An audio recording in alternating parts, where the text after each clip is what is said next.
The sun had just begun to set over the quaint town of Willow Creek, casting a golden hue over the cobblestone streets and historic buildings.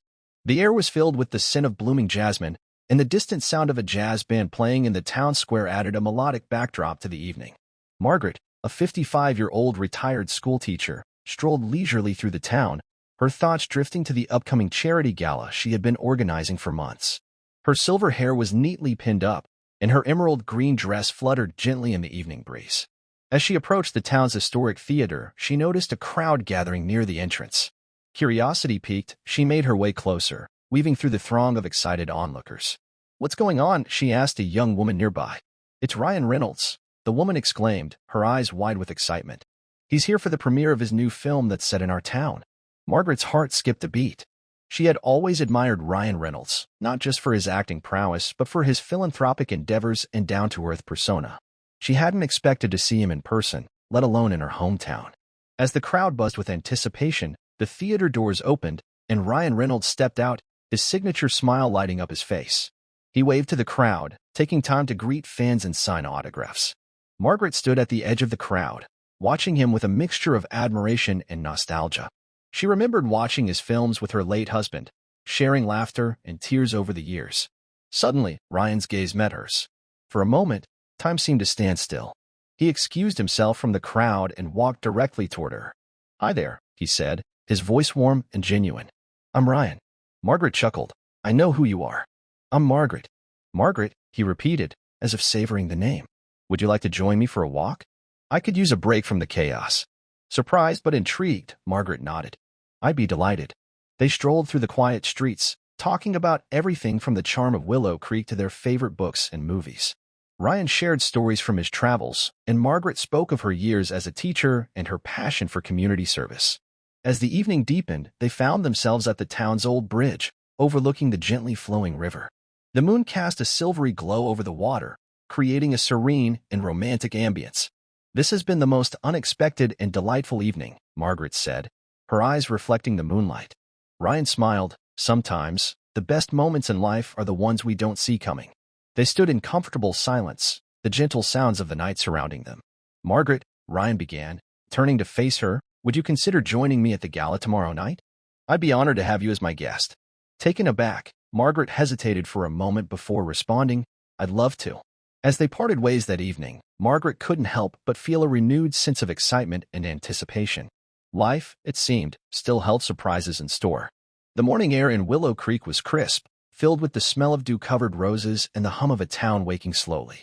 Margaret stood at her bedroom window, her hand resting on the sill as she watched the sun rise beyond the distant hills. She still couldn't quite believe the events of the previous evening. Ryan Reynolds had invited her to the gala. It was the kind of story her friends would never believe, and yet, it had all happened. Her phone buzzed on the nightstand. A message from an unknown number appeared. "Good morning, Margaret. I hope you slept well. I'll have a car sent at 6:30 sharp. Looking forward to seeing you tonight. R." She smiled and shook her head, a quiet laugh slipping from her lips. It felt absurd, in the best possible way. She opened her closet and ran her fingers over her collection of dresses, each one with its own little history. Then her hand stopped on a navy blue gown, simple and elegant, with a neckline that hinted at sophistication without trying too hard. It was the last one her husband, George, had ever complimented her in. "Something tells me you'd want me to wear this one tonight," she whispered to the quiet room.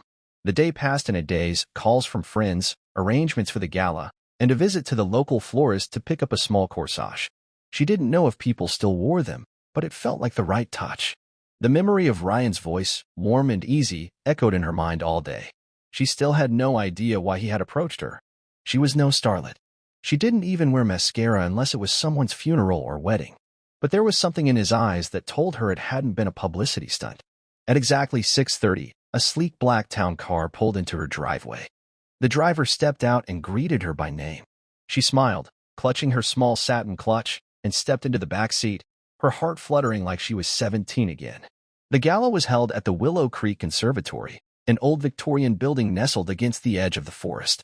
Lanterns lined the path leading up to the main doors, and the sound of a string quartet drifted through the evening air. As she stepped out of the car, she saw him, Ryan, leaning against the stone railing in a charcoal gray tuxedo, his hair slightly tousled, eyes lighting up the moment he saw her. He walked toward her, taking her hand gently. "You look stunning," he said. "Thank you," she replied, suddenly shy. "You clean up all right yourself." He laughed, then offered his arm. "Shall we?" The inside of the conservatory glowed with golden light.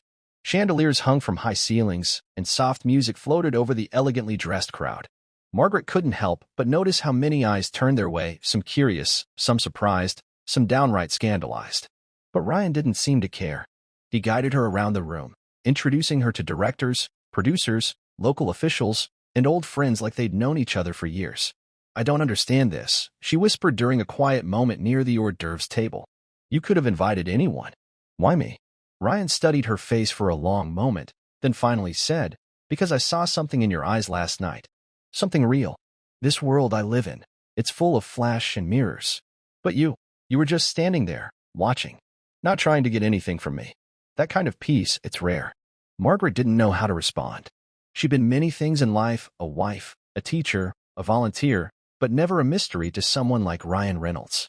As the night wore on, the music changed from classical to jazz, and people began dancing under the giant glass dome. Ryan held out his hand to her again. "Dance with me?" She hesitated only a moment before nodding. His hand on her waist felt strong, familiar in a way she couldn't explain. They moved slowly, rhythmically, like two people who had danced together in another life. Around them, the crowd faded. But then it happened. A woman approached them, tall, willowy, with sharp green eyes and a Chanel clutch under her arm. Her voice was smooth and cool. "Ryan, you didn't tell me you'd brought a date." Margaret felt Ryan tense slightly. "Monica," he said with a polite nod. "This is Margaret. Margaret, this is Monica Evans, my agent." Monica offered a tight smile, one that didn't reach her eyes. "It's lovely to meet you. Ryan, we should talk about tomorrow's shoot. The press is already asking questions." "I'm not doing press tomorrow," he said, his voice suddenly firmer. "Margaret and I are visiting the sculpture garden." Monica blinked. "The sculpture garden?" Ryan just nodded, then turned back to Margaret. "Where were we?" Margaret smiled, but her heart was racing. There was a strange look in Monica's eyes. Not just curiosity, something sharper. Possession, maybe. Or warning. As the music swelled, Ryan leaned in close. "Don't mind her. She's just protective of my schedule." Margaret nodded, but something in her gut whispered that tonight had just changed everything, and not necessarily in a good way. After the dance, Ryan took her outside to the balcony. The air had cooled, and stars littered the sky above. He poured them each a glass of wine and leaned against the stone railing. "I know this must feel strange," he said. "It feels surreal," she replied honestly. "Like I'm dreaming in someone else's life." He looked out over the dark hills. "Sometimes I wish I wasn't who I am. That I could just disappear for a while, be normal. I came to Willow Creek thinking I'd keep my head down and finish this film. But then I saw you, and everything felt different." Margaret reached out, her hand brushing his. "You don't have to be anything but yourself tonight." He turned to her, his expression softening. "That's the first time I've heard that in a long time." Just then, a loud pop sounded in the distance, fireworks from the town square, marking the end of the gala. They watched together in silence, the sky blooming with light. But behind them, Monica lingered in the shadows, speaking softly into her phone. "She's not just a local. I ran a trace. She has connections to George Trenton." "Yes, that George Trenton. We need to keep an eye on her. Something's off." And with that, the story shifted, no longer just a charming detour in Ryan Reynolds' life, but the beginning of something much deeper, and possibly much more dangerous. The next morning arrived cloaked in fog, curling around the town of Willow Creek like a secret being whispered. Margaret sat on the back porch of her cottage, a shawl wrapped tightly around her shoulders, her thoughts tangled like the mist in the trees. She hadn't slept well, not because of nerves, but because of something deeper, something unsettled. The way Monica had looked at her, the way Ryan had tensed, and the name she'd heard her whisper into her phone, George Trenton. That name hadn't been spoken aloud in almost 15 years. Not since Margaret had stood beside her husband, George, once a government contractor turned quiet retiree, as he lay dying in a hospice bed, a man carrying more secrets than peace. She had lived a quiet life since. Gardening, teaching, pretending not to notice the letters that still arrived every June, always postmarked from unknown cities. She told herself it was coincidence, that there must be another George Trenton. But deep down, her heart knew better. And if Monica knew who George was, then Ryan might be in danger. A car pulled up in her gravel driveway, right on time. She took a deep breath, tucked the shawl around her, and stepped out to meet the day. They spent the morning wandering the sculpture garden just outside town. Ryan was cheerful, relaxed, his hands often brushing hers as they walked between the stone paths and rustling hedges. He laughed more than he had the night before, leaning into her shoulder as he read aloud the more absurd descriptions on plaques. But Margaret couldn't quite sink into the moment. At the fountain in the center of the garden, she finally turned to him. "Ryan, I need to ask you something, and I need you to answer me honestly." He stopped, sensing her change in tone. "Okay. Do you know who George Trenton was?" His brows knit together. "No. Should I?" "You may not," she said slowly. "But Monica does. She was talking about him last night. And if she knows who he was, then she's not just managing your press. She's tracking me. And you." Ryan stared at her, expression unreadable. "Who was he?" She sat on the stone bench by the fountain, her voice steady but quiet. "He was my husband. But before that, he was a field analyst in a Cold War-era intelligence branch that technically doesn't exist. He was involved in things even I was never told. When he died, I thought all of that was behind me. Until last night." Ryan sat beside her. "Are you saying you think Monica's connected to something deeper?" "I'm saying she wasn't surprised by me. She was expecting me, watching me. That's not how a publicist acts." He ran a hand through his hair. "I don't know what to say. I've known her for years. She's always been direct, but loyal. I never thought." "Do you trust her?" Ryan hesitated. That pause told Margaret everything. They left the garden earlier than planned. Ryan canceled his afternoon shoot and insisted on taking Margaret to a nearby lake he remembered from his first visit to Willow Creek. A quiet, protected place. A place without ears. They sat on the dock, their feet dangling just above the water. He opened up more than he had before, how he'd started to feel like a brand instead of a person, how he longed for quiet spaces and conversations that didn't start with agendas. Margaret listened, her heart aching at the way fame could hollow someone out. And yet, she couldn't stop thinking about Monica. When they returned to her cottage later that afternoon, there was a small envelope slipped under the door. Ryan picked it up before she could reach it. No return address. Inside, a single Polaroid. It showed a younger version of George Trenton, her George, standing beside a man she didn't recognize. Behind them, a desert military base, the kind with barbed wire fencing and unmarked trucks. George's eyes were squinting in the sun, his mouth tied in that serious way he always wore when he was working. But what chilled her was what was written on the back of the photo in familiar looping script. "He's alive, and you're not safe. Neither is Reynolds." Ryan turned pale. "What the hell does this mean?" Margaret looked up at him, her voice barely audible. "It means my husband didn't die. Or if he did, someone wants us to think otherwise." Just then, her landline rang. She hadn't used it in months. Only one person had that number, and he had died in 2010. Ryan moved to grab the receiver, but Margaret reached it first. She lifted the phone slowly. "Hello?" A voice, male, older, crackled faintly. "Margaret, you need to listen. They're watching both of you. The woman, Monica, she's not who she says she is. And Ryan, he's not just an actor in this. He's connected to your husband's past. More than he knows." The line went dead. Margaret stood frozen. Ryan was staring at her, his lips parted slightly. What did they say?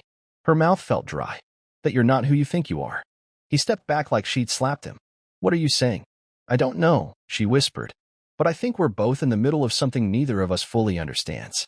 In the silence that followed, the wind rattled the windows, and Margaret knew this wasn't just a strange, romantic interlude in a quiet town. This was the start of something dark, a story that had been waiting for decades to finish writing itself. And now, it had begun again. The next 48 hours felt like the unraveling of a tightly bound ribbon, thread by thread, memory by memory. Margaret had spent her life believing in simple certainties. People are mostly good, silence can be healing, and the past, when buried deep enough, won't come clawing through the floorboards. She was wrong. Ryan hadn't said much after the phone call. He sat in her living room, staring out the window at the tall pines, his jaw clenched, the knuckles of one hand whitening as he gripped his coffee mug. Margaret moved around him, pouring tea, sorting mail, pretending her bones weren't humming with the electricity of panic. They were being watched. Of that, she was certain. It started subtly. A car parked down the road too long. A figure behind sunglasses at the corner store who seemed to follow them with their gaze. And Monica, she was gone. Disappeared from her hotel suite without a word. Her assistant claimed she had flown back to LA for meetings, but there were no flight records. No paper trail. Just silence again.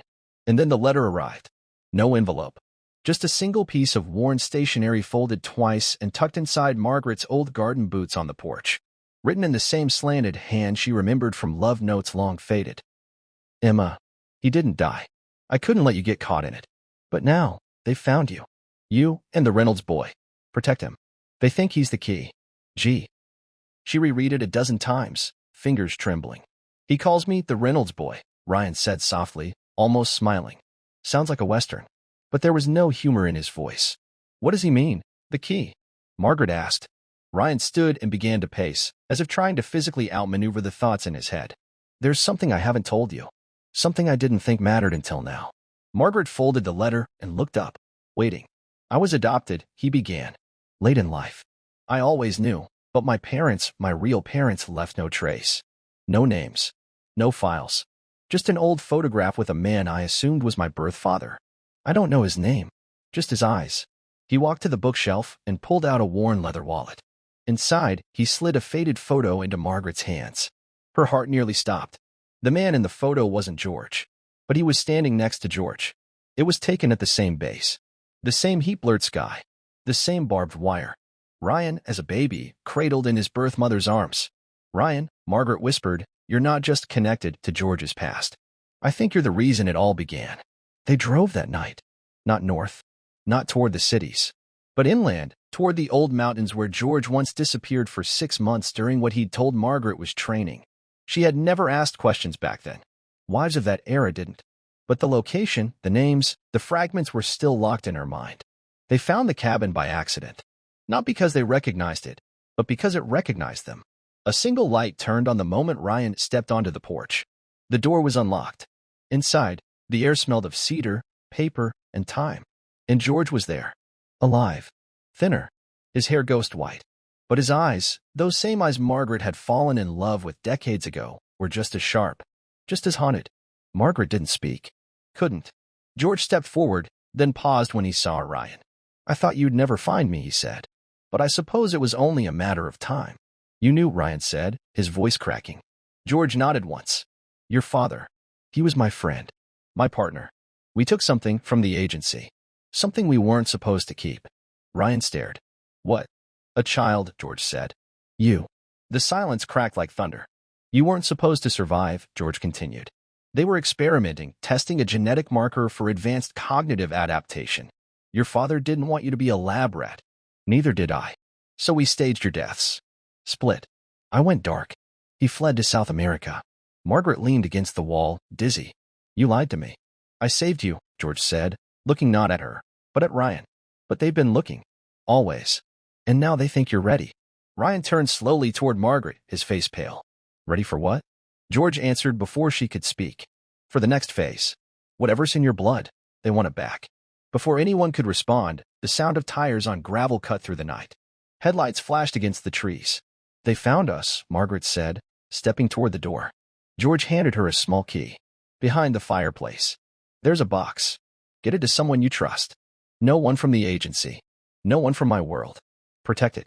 That's why I wrote you. That's why I watched from a distance. If they get the boy, it all restarts. Margaret ran. The box was small, metal, cold to the touch. Inside, paper files, photographs, vials marked in Russian, and a photograph of her holding Ryan as a toddler. Outside, the car doors slammed. Voices. American, but clipped. Military trained.